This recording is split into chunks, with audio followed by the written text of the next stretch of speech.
ਜ਼ਿਆਦਤੀਆਂ ਕਰੇ ਨਾ ਪਈ ਸਾਡੇ ਨਾਲ ਮਿੱਠੇ ਦੇ ਸ਼ੌਕੀਨ ਆਸੇ ਤੇ 150 ਚੀਨੀ ਕਰ ਦਿੱਤੀ ਤੂੰ ਰੋਟੀ ਮੱਠ ਜਿੰਦੇ ਆਸੇ ਤੇ 350 ਜੂ ਕਰ ਦਿੱਤੀ ਅੱਲਾ ਸਹੀ ਤੇ ਤੂੰ ਮੌਕਾ ਦਿੱਤੇ ਸੱਚਾ ਬਰਬਾਦ ਕਰ ਰਹੀ था तू मोटरसाइकिल ते चढ़ तू ते पेट्रोल 160 रुपए देंदे साडी बस्ती है हुण मैं वो अपना पेरड़े वाला झंडा पे हाथ रेड़ी हूं जो ते अपना फैमिली चावे था शार शॉपिंग करन बया मोटरसाइकिल ते हुण नीचे बहान दे रह गए अल्लाह वास्ते कोई रात सोच साडे बारे ते सवेरे कोई चंगा बयान करें सस्ता कर सब शायद सस्ती कर इमरान खान ते उठांदी नहीं ठरदू तेरे ना तू असा साडे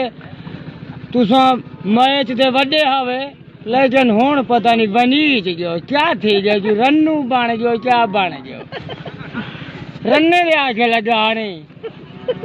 अल्लाह वास्ते सामान सस्ता कर दे बर्बाद ना करना तो खुद कुछ ही करे था मैं वही डाला उसे ना मिला वही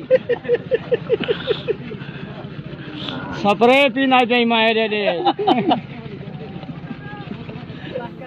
एक नशेई बेचारा ना शामो शाम टाइम नाल घर आ गया ते अगे बरुंदे ते बैठा उन्हें जाके भी ना वालिद दे नाल बह गया अपने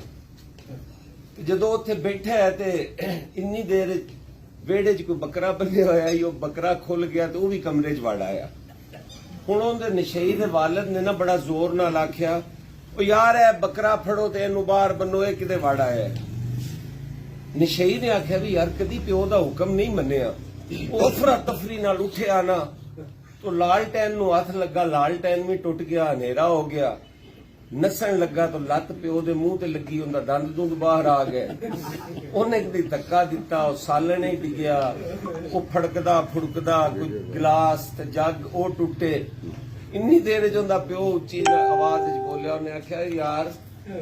ਬੱਕਰੇ ਨੂੰ ਮਾਰੋ ਗੋਲੀ ਹੈ ਨਸ਼ਈ ਨੂੰ ਫੜੋ ਇਹ ਨਸ਼ਈ ਫੜੋ ਸਾਰਾ ਘਰ ਰਿਤਬਾਈਏਗਾ ਮੋੜ ਦੇਗਾ ਉਸ ਕਿਸੇ ਰੀਤ इस टाइम साडा बकरा खुला होया है जी और नशई दे आखे च मुल के हर शह नूं छड्डो पहले इस नशई दा बंदोबस्त करो और वो तुहाडे तरफों ही हो सकता है तुसीं कम्यूनिटी अगर साडे नाल चलोगे इंशाअल्लाह ताला पीपल्स पार्टी मजबूत होएगी इस मुल्क का वफाक मजबूत होएगा इस मुल्क हके हुक्मरानी जेड़ा आम आदमी दा है वो उन्हें मिलेगा बहुत शुक्रिया जी बहुत शुक्रिया